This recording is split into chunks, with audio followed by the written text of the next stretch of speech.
Good evening.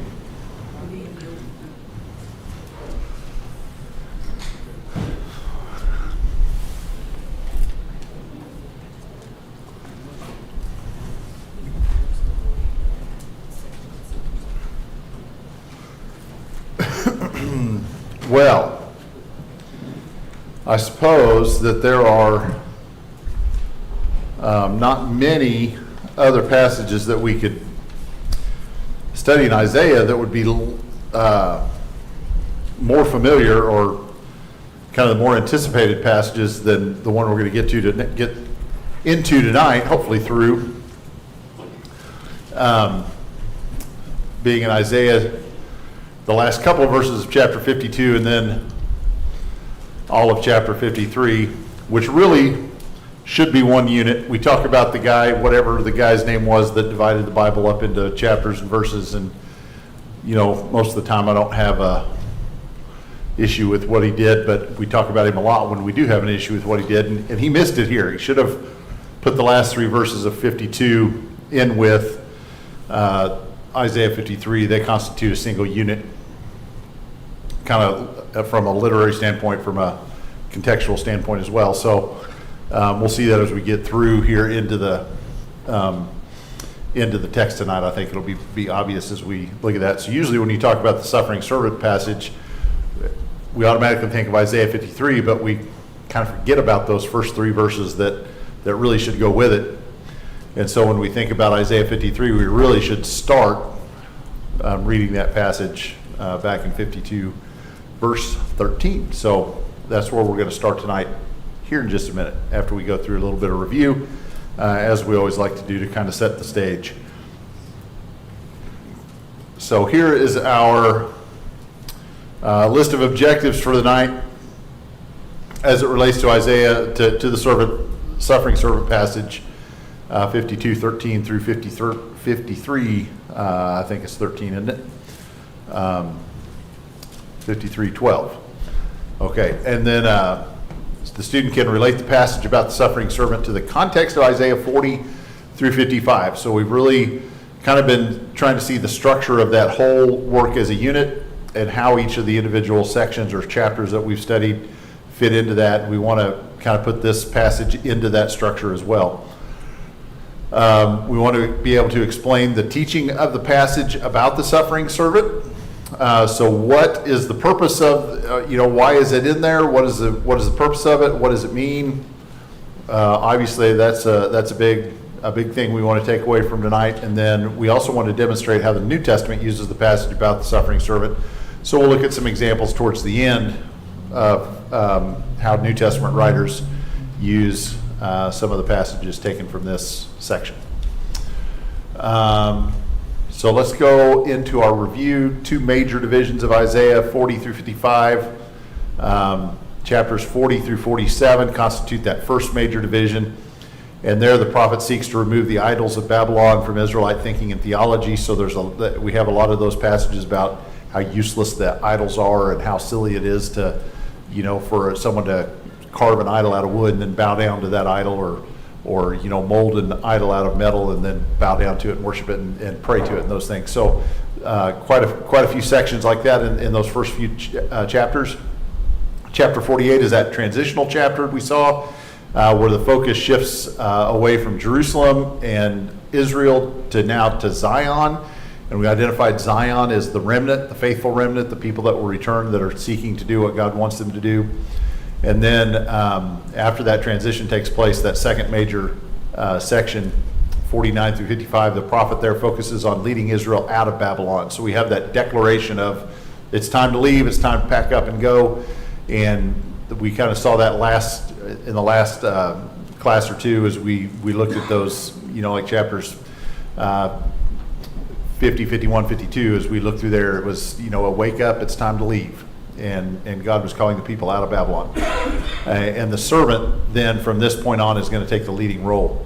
And we see that reflected in the structure of these chapters beginning in chapter 49. So we have these alternating sections between things that are said about the servant or to the servant or regarding the servant versus things that are said to Zion or about Zion or those dialogues that God has back and forth with Zion from time to time. So we see that servant Zion structure throughout this last half of the section that we're in right now.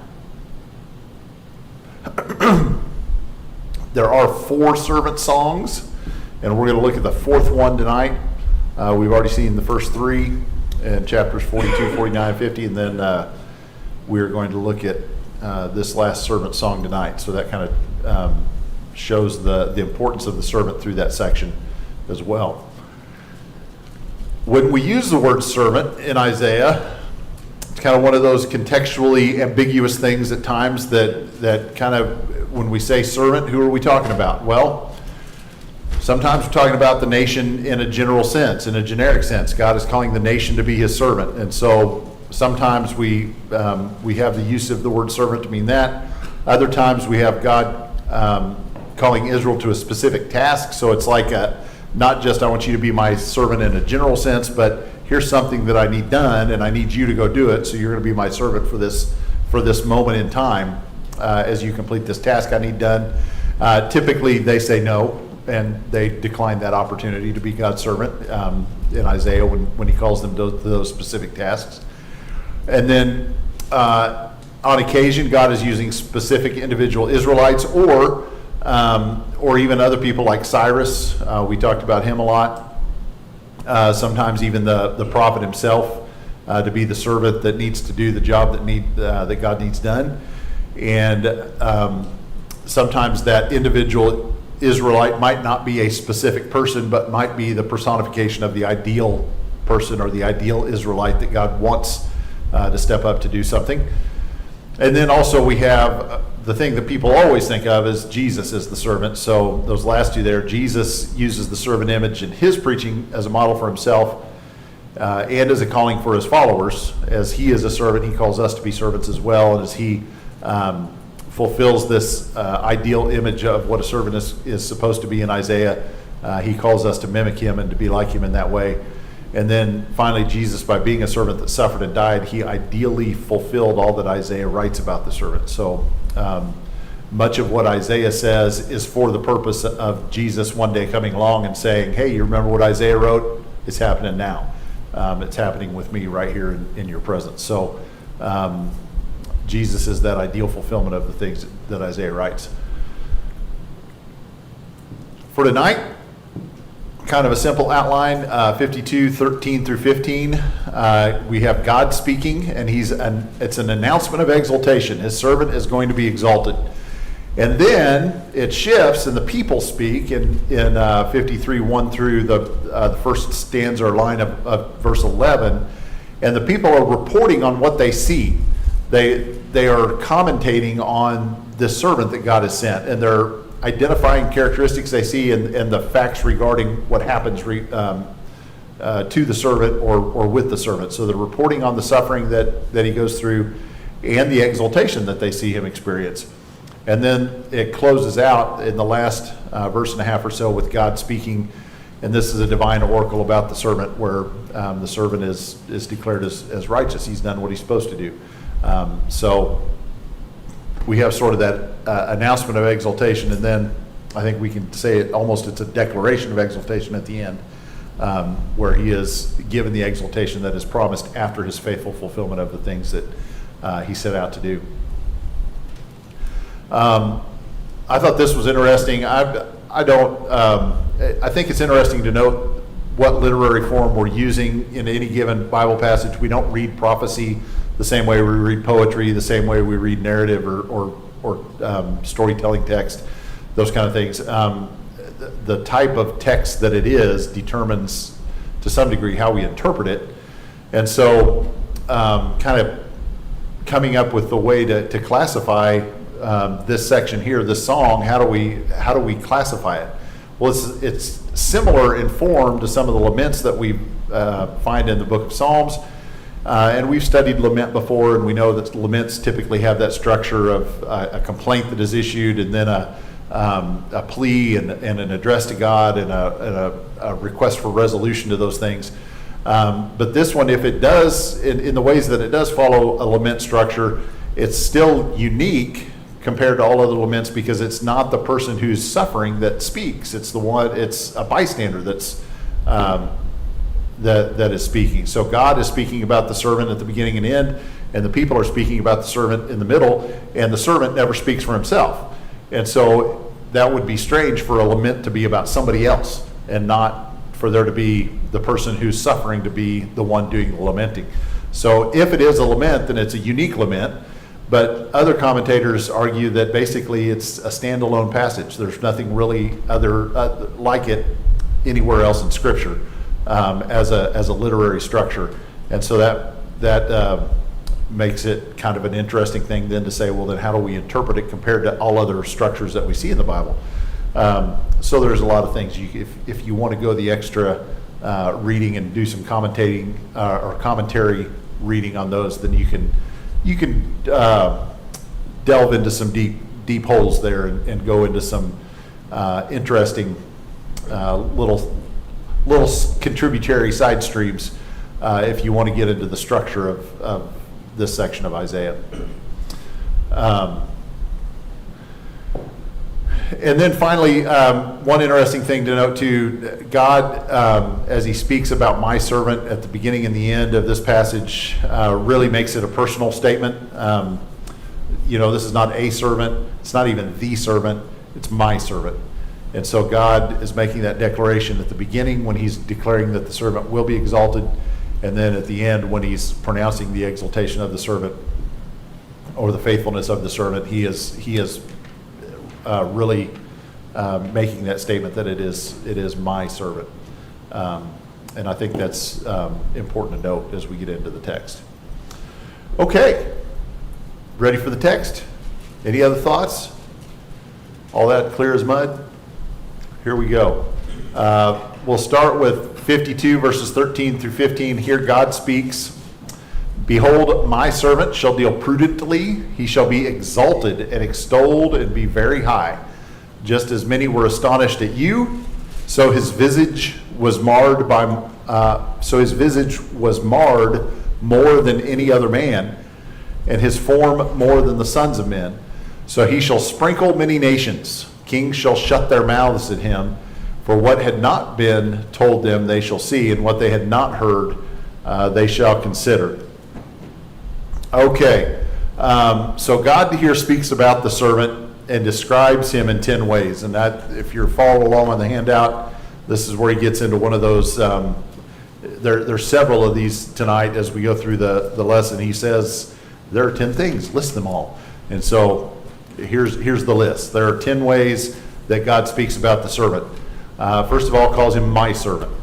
And that's a designation that makes him unique in comparison to any other servant there might be, that he is, I've declared him to be mine. He will prosper, and that's a way of saying that he will accomplish the goals that have been set before him, because how, especially under the Old Testament form and under the Old Testament way of thinking, what needed to happen in order for God to bless the people? They needed to be faithful, right? If they were doing what they were supposed to be doing, then the land would prosper. When they didn't do what they were supposed to do, then that's when God sent invading armies. That's when they had famines. That's when they had, pestilence and all those things. So if he is prospering, then that's a sign that he has been doing what God wanted him to do. So that's an important thing. It's not a physical characteristic. It's a spiritual characteristic because it denotes his faithfulness. He will be exalted. He will be lifted up. He will be very high. Those are kind of 3 ways of saying the same thing. And anytime God repeats himself or he says the same thing in different ways over and over like that, it's an emphasis. And I think we have it being emphasized here that God is going to exalt or lift up the servant. He will astonish many. What do you think that is getting at? And don't necessarily roll that forward to just thinking about, what you know about Jesus. Astonish how? Astonish, why is this an astonishing thing? Tim? What good comes out of Nazareth? I'm sorry? What good can come out of Nazareth? What good can come out of Nazareth? Okay, so as it applies to Jesus, it was shocking just to some that even just where he was from. Teresa? How do you not apply it to Jesus? Well, I mean, we're looking at it from this side looking back, and we know the application here. Put yourself into their position when they're reading this for the first time, and this is the servant that God is promising. What would you consider that servant needs to be like or do or accomplish in order to be astonishing? The description of the appearance, it sounds pretty astonishing. Disfigured beyond human likeness. Okay. That disfigured beyond that of any man. It's Okay. that would be rather shocking, I think. So his visage is marred by more than many men, his form more than the sons of men, and so when it just as many were astonished at you at the servant. Just as many were astonished at you. Who is the you there? The Israelites? The Israelites. What was astonishing about the things that had happened to Israel?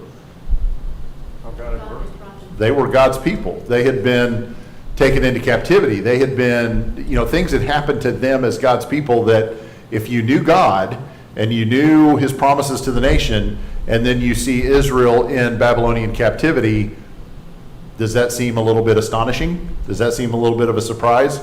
And so there were going to be things about him that were unexpected, things that people expected about him were not going to happen that way, and other things that they didn't expect were going to happen. And so, we see that fulfilled in the life of Jesus over and over again, that he didn't act the way they thought he should act. He didn't do the things that they thought he should do. He didn't go the places they thought he should go, all those things. They didn't look like they thought. Yeah, he didn't look like what they thought he should look like. He wasn't from where they thought he should be from. He didn't go to the school they thought. Just go down the list, and everything was astonished. How many times, are the people astonished at his teaching, or they, he speaks as one who has authority, and they were not used to hearing that. So using Israel themselves as kind of a benchmark of astonishment, or as an example of what it would mean for the servant to be an astonishing figure, is an interesting way of looking at him here. So he was astonished. His appearance was marred, and he, this could be physical, because think of what he went through physically, but it also he put it as emotional disfigurement, which I kind of had to think about a little bit and try to wrap my brain around. But think of the grief that he suffered and what he bore, not in physically going through what he went through, but the emotional toll it took on him to bear the sins of mankind, and how that weighed on him. Because when he was praying in the garden, let this cup pass from me, was he praying really about the physical torture, or what was he really praying for? He was really praying, don't put this sin on me. It's not my sin. Don't put it on me. And his separation. And the separation from God because of that sin. He knew what that sin would do to him. And so in that instance, he, think of his physical appearance, he was sweating drops of blood. And that would have been a disfigurement of sorts. His appearance was beyond human semblance. King James say that in a way that makes more sense, Johnny? His form more than the sons of men is what the... That's exactly what King James said. Okay. His appearance beyond human semblance. I wasn't sure exactly, where he got this language for that one, because that doesn't follow kind of the language of some of the other... his visage was marred more than any men. Would the word assemblage maybe need the 2 little letters before them, resemble, like Resembled, yeah. So his, I'm not sure if that is, again, talking about some of the ways in which his body was marred because of the effects of the sin, or if you think about his transfiguration, where he was, he was in his glorified form, and he appeared beyond what a human would appear like. It almost makes it sound otherworldly to me more than something that this world affected upon him. But he doesn't elaborate on that one when he puts it in the notes. Tim? Well, what about the transfiguration? Yeah, so at the transfiguration, when he was in his glorified form and he was beyond human appearance, and so It really kind of talks about they were appalled at him, his appearance was discreet. It doesn't sound like a good thing. right, And so I tend to favor how he was beaten and whipped to a bloody, Yeah. pulp. It- I'm sure his face was swollen, his back was lacerated, it was just, to the point where he didn't even look human anymore. He wasn't recognizable. yeah. Okay, I can for sure go with that. That makes sense. And then his form beyond the sons of men. That anytime you see that sons of men, or that that is pointing to his humanity. That he was in full human form, so he is a fully human servant. And then the idea that he startled the nations. Again, we can kind of harken back to the way that the treatment of the Israelites. If you knew their history, if you knew what God had promised them, if you expected that their God was who their God claimed to be, then it was kind of a startling thing for the Israelites to end up where they ended up in captivity. And so here Jesus, as he is, as he takes the message, he's going to disrupt things, not just at a personal level, but at a national level. And we see that taking place even in his interaction with Pilate, his interactions with Herod. We see all kinds of things like that kind of point to this idea of him disrupting things on a large scale. The exaltation of the servant. One commentator that I read, I really like this line, and it kind of fit here as we're thinking about this. This truly is a declaration that the servant is going to be exalted. When you look back at the very beginning of that passage, behold, my servant will prosper; he will be high and lifted up and greatly exalted. And then everything that follows after that doesn't jive with the idea of being exalted. If we were going to talk about, like me and my human wisdom of what it would take for somebody to do to be exalted, I'm probably not listing any of the things that God lists there. So it was his humiliation, not his overwhelming might, that led to his exaltation. That reminds me of Philippians, where he's talking about after being of Christ in chapter 2. Being found in appearance of man, he humbled himself, became obedient to death, even death on the cross. Therefore God exalted him to the highest place, in the name is above every name. Right. So, he was praised and exalted the week before when he was coming in before he was crucified, but it sounds more like, to me, it's the exaltation that God gave, from... But even in that triumphal entry, he was riding on the colt, the foal of a donkey, not on the war horse that you would expect him to be riding on. He came in humbly, not with bravado. And so, again, think of who in our society we exalt, we lift up, and it's the people who are beautiful, it's the people who are powerful, it's the people who are, they overcome, and they don't go through the humiliation, and they don't go through the difficulties like this. They overcome those things. Christ submitted to all those things, and he wasn't the best looking guy in the room, and it was all the things that human wisdom says would exalt somebody. He didn't have those things, or at least he didn't claim those things, and he claimed things that human wisdom would say would humiliate or abase somebody, and in that humiliation is where God exalted him. It was in that, think of James chapter 4, humble yourself in the sight of the Lord, and he will exalt you. That's what the servant did. He humbled himself. And so now just that part, understand now why we need to include that. Anytime we're going to read Isaiah 53, we need to back up and start there. That's the preamble, that's the entrance into what we recognize as being the passage about the suffering servant beginning in Isaiah 53:1.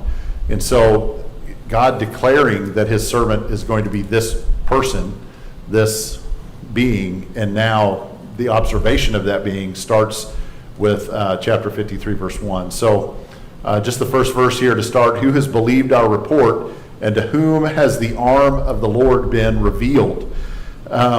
So this, we have Zion representing those who believe, and so the tables are somewhat turned here, where it's been up to them to believe and be the believers, and now they're asking the question, so they can almost understand from God's standpoint.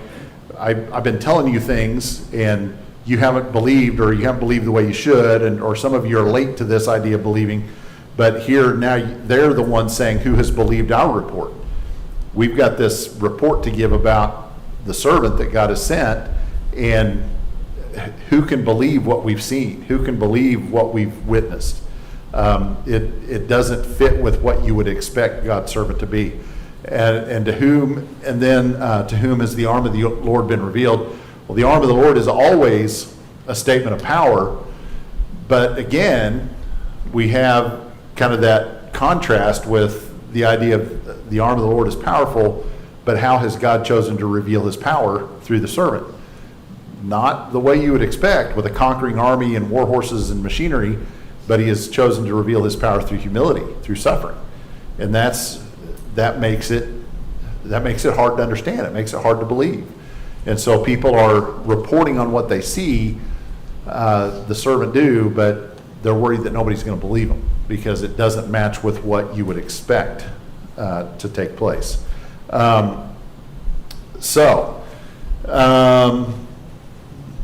sure I didn't forget anything there. Okay, so the next couple of verses here, just verses 2 and 3, for he shall grow up before him as a tender plant, and as a root, depending on who you are, as a root out of dry ground. He has no form or comeliness, and when we see him, there is no beauty that we should desire him. He is despised and rejected by men, a man of sorrows and acquainted with grief. And we hid, as it were, our faces from him. He was despised, and we did not esteem him. So in this first section, we have here a description of the servant. And this, I don't think I even got the whole comprehensive list that he gives of all the things that he drew out of the passage here, but he was, excuse me, he was lifelong suffering, a root out of dry ground. Some of these things they're poetic, they are symbolic. They're, how does Jesus fit into the description of these things? Did he have a life of suffering? Yes. Was there? I mean, it almost makes me think that weren't there any happy times? I mean, I'm sure there were. So would someone come along and say, well, he had one good day here and there, so. But his life was dedicated to suffering. I mean, his life was for the purpose of suffering. Everything that he did in his life was leading him to that moment of suffering. And so everything was within that context for him, especially since he knew where it was headed exactly, even though sometimes his followers really didn't know until it happened. But how do you live a life of selfishness, knowing that the end is going to be what his end was going to be? Everything that he did was for that purpose. The root out of dry ground there is most put it to a kind of the fulfillment of the prophecy to David, that he would have someone to sit on his throne. When you think about Jesus' lineage and you think about him being from that royal lineage, well, by the time Jesus was born, how much was that royal lineage worth? Well, I mean, how many servants did Jesus have? How big a palace did they live in? It was pretty dry ground that he came out of. And so even though he had roots roots that went back, generations that went back to a pretty impressive pedigree. By the time he was there, it didn't benefit him anything to be able to say that he was a descendant of David. That's not why he was chosen as the Messiah, or that's not why he, ended up where he ended up, because of that, some benefit that he received from being a descendant of David. It fulfilled the prophecy. It needed to happen. It was important, but it wasn't, he didn't receive anything from that. He was chosen according to like Melchizedek, and it's not who they are, but Yeah. it's not their lineage, but it's who they are because of their subjection to God. Right. It was important that he was a descendant of David so that it fulfilled the prophecies, but Right. 'Cause being a descendant of David didn't gain him anything. So he was an unlikely prospect. What was it that, which one was it now? I just drew a blank. Can anything good come out of Nazareth? Which one of those guys said that? The beginning of John, one of the 12. Philip? No, it wasn't Philip. It was the one that sat under the tree. Nathaniel, wasn't it? Anyway, somebody find that one so that I can quit thinking about it. He was not attractive. He was ignored by many. I mean, just down the list, despised and rejected. He was acquainted with grief and sorrow. He was isolated from his community. His parents, It was Nathaniel. it was Nathaniel. Okay. He was isolated from his community. Who are my mother and my brothers? His own mother and brothers at one point wanted him to, hey, tone it down. You're embarrassing us, kind of thing, right? So he was isolated from his own family. He was isolated from his community where he grew up. They didn't want to listen to him. Eventually was isolated from his own nation. And so all of those things, as you look through there, the description of the servant just fits, line by line into the life of Jesus. And we see them observing those things about the servant that God has called or sent, I suppose. The next couple of verses 4 through 6, says, "Surely he has borne our griefs and carried our sorrows, yet we esteemed him stricken, smitten by God, and afflicted. But he was wounded for our transgressions. He was bruised for our iniquities. The chastisement of our peace was upon him, and by his stripes we are healed. All we like sheep have gone astray, and have turned every one to his own way, and the Lord has laid on him the iniquity of us all." This was just a little chart that he put in the notes I thought was interesting. Those verses 4, 5, and 6 there kind of has if you look at it as a juxtaposition or a contrast between what the servant's role was compared to the role of the people, or some quality of the people, or that interrelation with the people that the servant has. So he bore our infirmities, he carried our sorrows, he was wounded for our transgressions, he was crushed for our iniquities. His punishment made us whole. By his bruises we are healed, and laid on him was the iniquity of us all. So, you see that relationship between the servant and the people, and they're making these observations. They're observing all of these things about God's servant. They're seeing these things play out right before their eyes.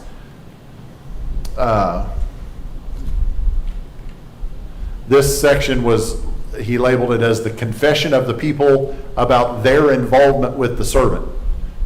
It's like, how are we meshed together here? How are we related to one another? Well, he is the opposite of all that we are. I mean, he's the one that undoes the bad stuff that we do. He's the one that gives us anything good that we have, because we're not capable of doing those things on our own. He carried the sins of others. The punishment that he bore should have been their punishment. The people were astonished by the things that they saw in regards to the way that he suffered. And I thought it was interesting that they believed God caused his suffering. He was smitten by God, it says. Was it God that caused the suffering of the servant? No. He didn't cause it, but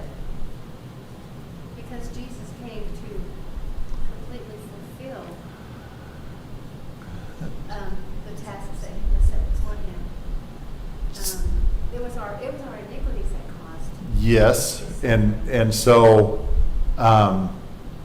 when he took on our iniquities, how did God respond? So He turned his back. He was separated.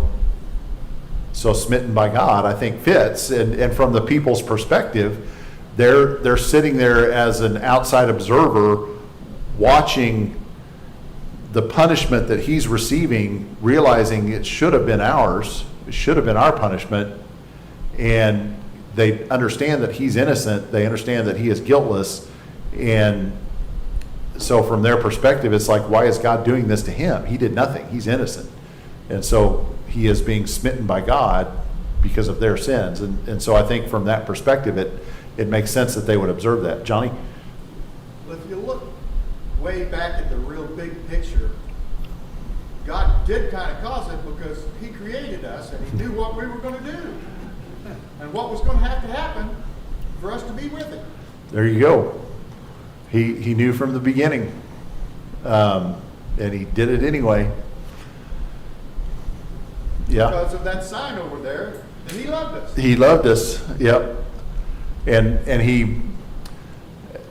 I mean, somebody needed smitten because of the sin, and so God and I don't think I put this anywhere in the note. I'm not even sure where it fits into, but at one point in the notes here, he even uses the idea of substitutionary atonement, which I didn't put on the slide because I thought those were fancy words, but that's exactly what we're talking about, substitutionary atonement, that God substituted Christ as the atonement for our sin, and that's what they're observing taking place when God turns his back on Christ. Tim, In defense of God, as if he needs any. say that again. In defense of God, as if he needs any. Right. Jesus voluntarily.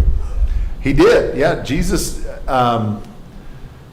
Jesus voluntarily obeyed. He for sure did. But Obedience to death. yeah, so he volunteered for the assignment, and he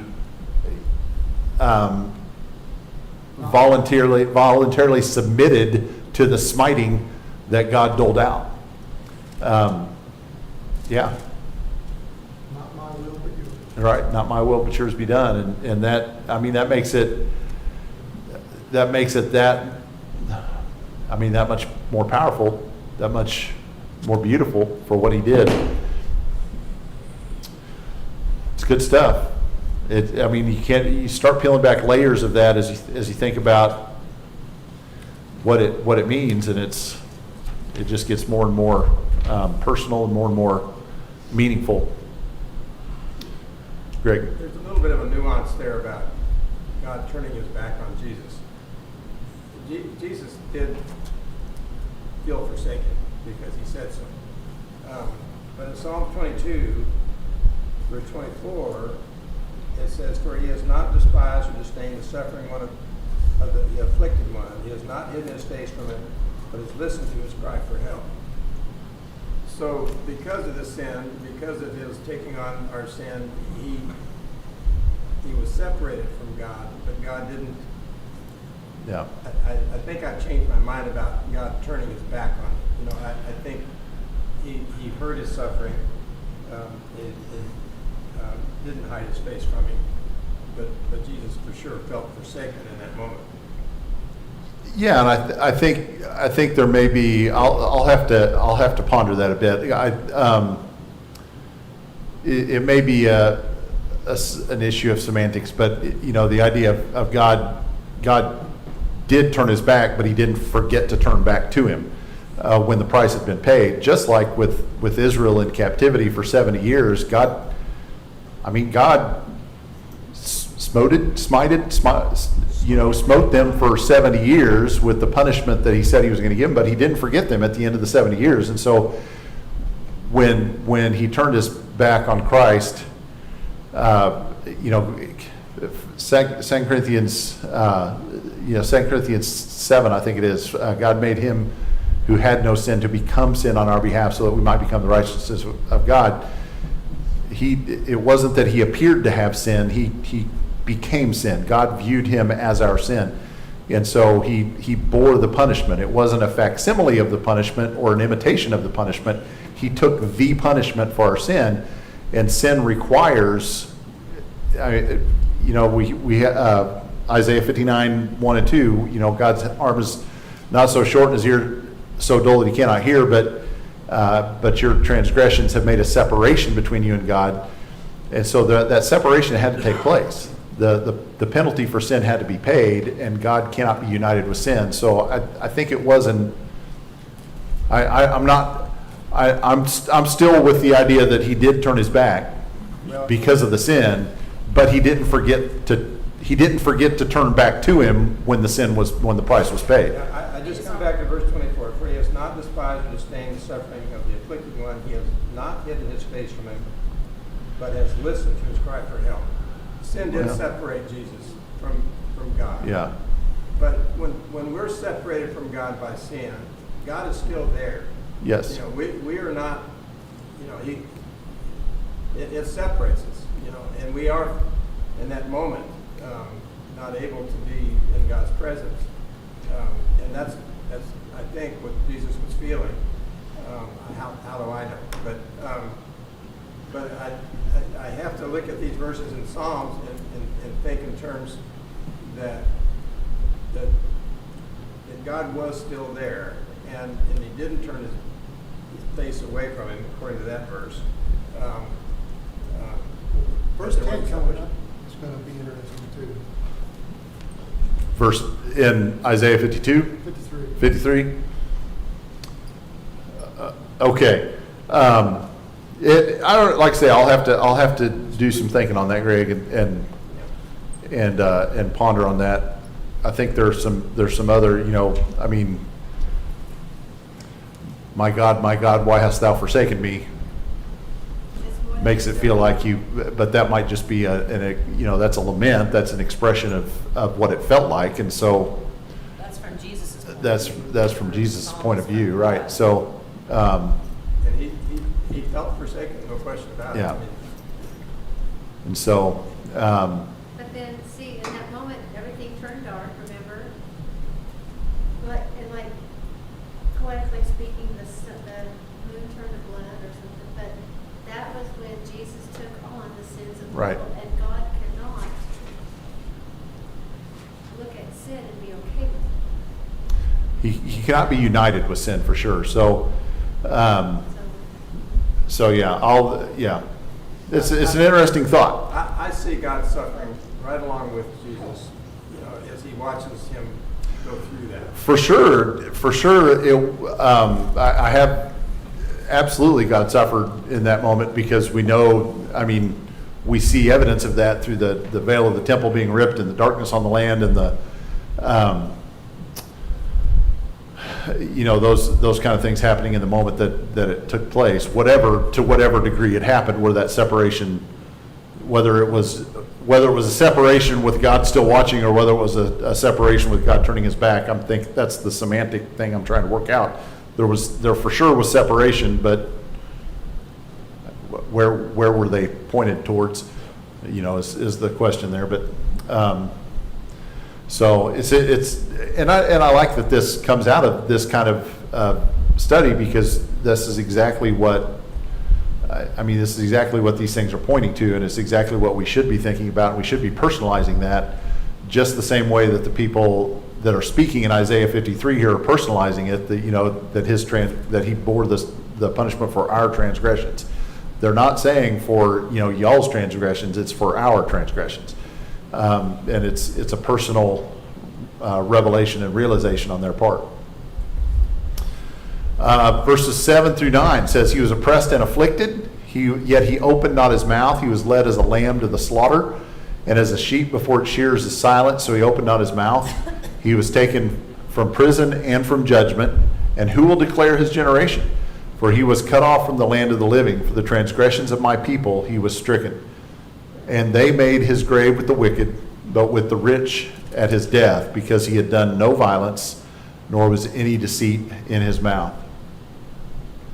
And here people report on the servant suffering without regard to their involvement. So those last three verses it's all about the us and how he's responding to what we do. And now it's more of it's almost as if they've taken a step back and they're reporting on more of I don't know, clinical observation or just kind of noticing the different details of the things that are taking place.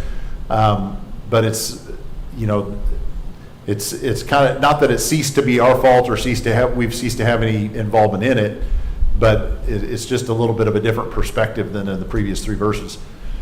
And here, you know, he suffered violence at the hands of others. There were the 2 metaphors about the sheep as a lamb before the shearers is silent, and then as the lamb taken to the slaughter is silent. And so they give 2 different ways of talking about his silence. He was taken away, he was cut off, he was buried, he was guiltless.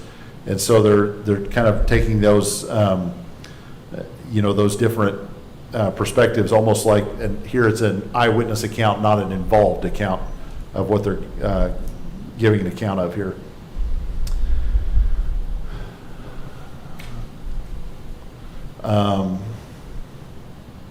That's about all I got.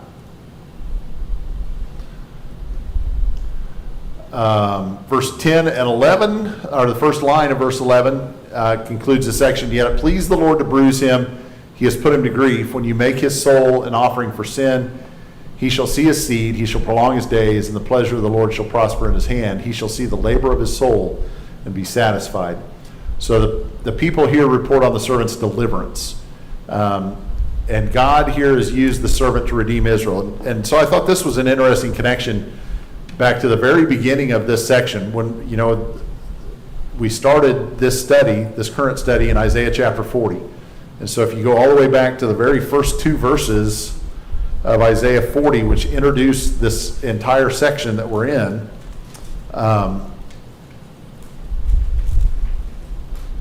Isaiah 40 verses 1 and 2 reads, Comfort, O comfort my people, says your God. Speak kindly to Jerusalem and call out to her that her warfare is ended, that her iniquity has been removed, that she has received the Lord's hand double for all her sins. And so the idea there from the very beginning of this section that God is calling out to the people and he's saying, tell Jerusalem that she's been redeemed. Her iniquity has been removed.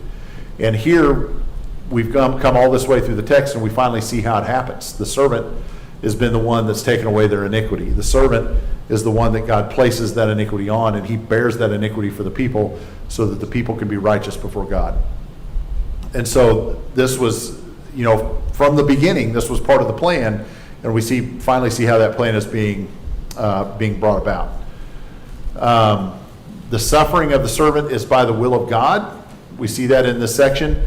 God's will is carried out both by the servant and in regard to how others have treated the servant. So, the servant came to suffer, but if there weren't people that were willing to make the servant suffer, then what's going to happen?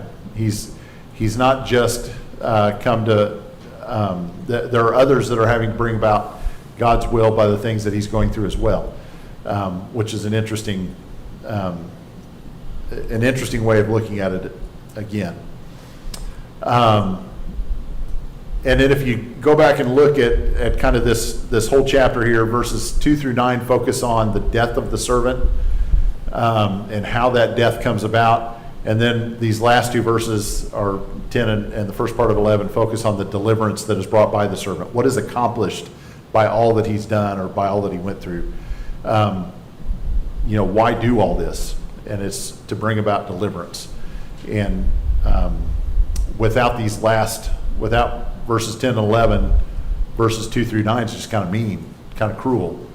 But if it accomplished something and it brought about the promise that God had made from the beginning, now we can see the utility of it. We see the necessity of this taking place. And then verses, I forgot to change the heading there. This is verses 11b and 12. So the end of the chapter for by his knowledge, my righteous servant. So notice the change in pronouns there. It was the servant and him, and now it's my servant. So we're back to God speaking again. So I didn't change the heading on this part, but this is God speaking. It says, by his knowledge my righteous servant shall justify many, for he shall bear their iniquities. Therefore I will divide him a portion with the great, and he shall divide the spoil with the strong, because he poured out his soul into death, and he was numbered with the transgressors, and he bore the sin of many, and made intercession for the transgressors.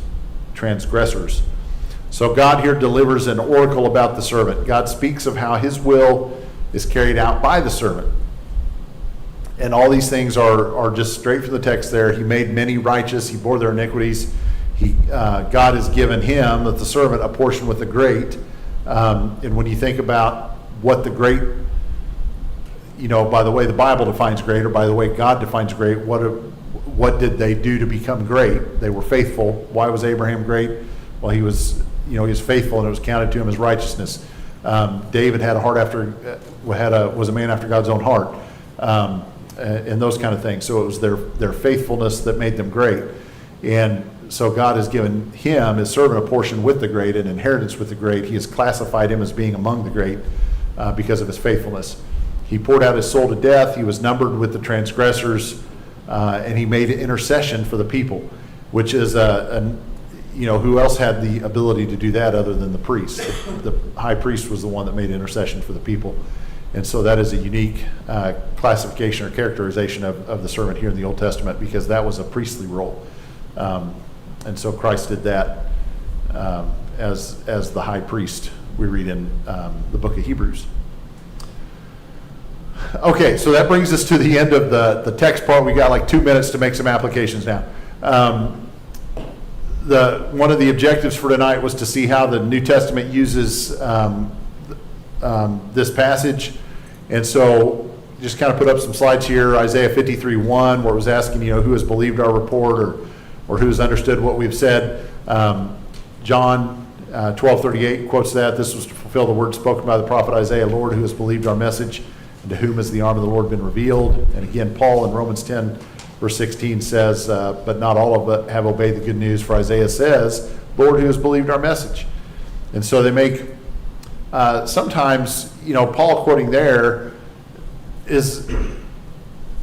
that's not what Isaiah meant when he wrote these words, because he was talking specifically about the servant. And here Paul is saying, well, who has believed our message? To point to people who haven't believed the New Testament message. And so it's not quite the same. It is kind of the same message, but it's not really the same message. And so Paul here is just using that verse to say, Isaiah said this in his time and it made sense, and we're saying it now in our time because it still makes sense. And so, I could say this today about one of my math classes, who has believed my message today? And it would be an okay use of that verse because they didn't believe it. They didn't get it. So I thought that was an interesting use of the passage.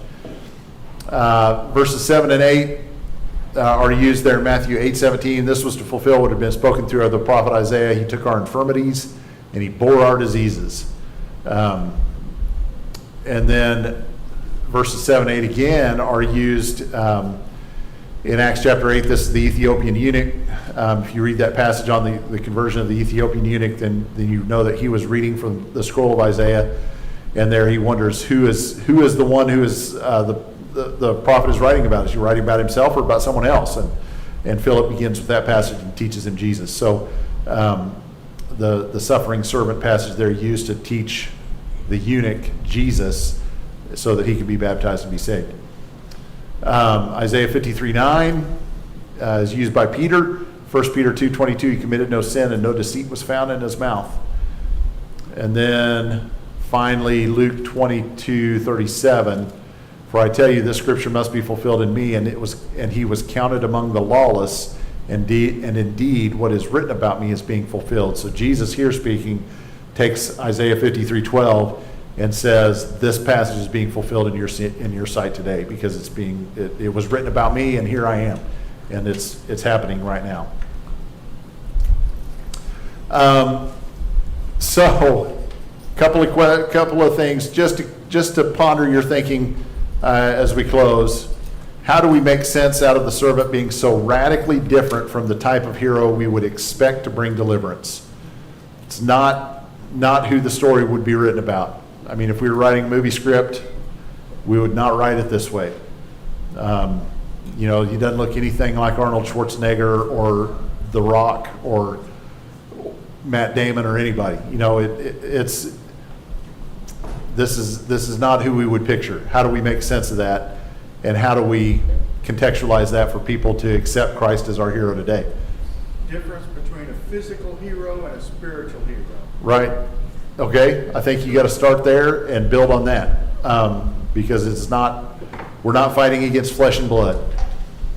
What parts of the description of the servant are most misunderstood by modern day believers in Jesus? This would have been a really fun discussion, but we're out of time. Think about that one. We might start with that one next week. Maybe that'll be the warm-up question for next week. What parts of the description of the servant are most misunderstood by modern day believers in Jesus? We're not talking about them out there that don't believe. We're talking about people sitting next to you, or in the same seat you're in, or right on your lap or something. What's the most misunderstood thing about the servant and the way he is described? And then for next week, Isaiah 54 and 55 is what we will dive into.